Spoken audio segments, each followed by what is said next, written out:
Hey guys, in this video, I will show you how to clear Claude AI chat history. Alright, so let's begin with the video. First, open Claude AI and sign into the account where your conversations are saved. Now open the sidebar or chat history section where your previous conversations appear.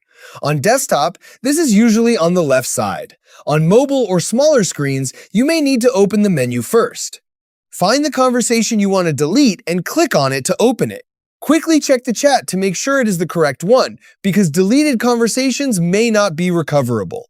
With the chat open, click the three-dot menu or the conversation name at the top. From the options, choose Delete or Clear Conversation. If a confirmation message appears, confirm the deletion. After that, the chat will be removed from your history. Repeat the same steps for any other conversations you want to delete. And that's it. So that's basically how you can clear Claude AI chat history. So that's all for this video. See you in the next one. Thanks.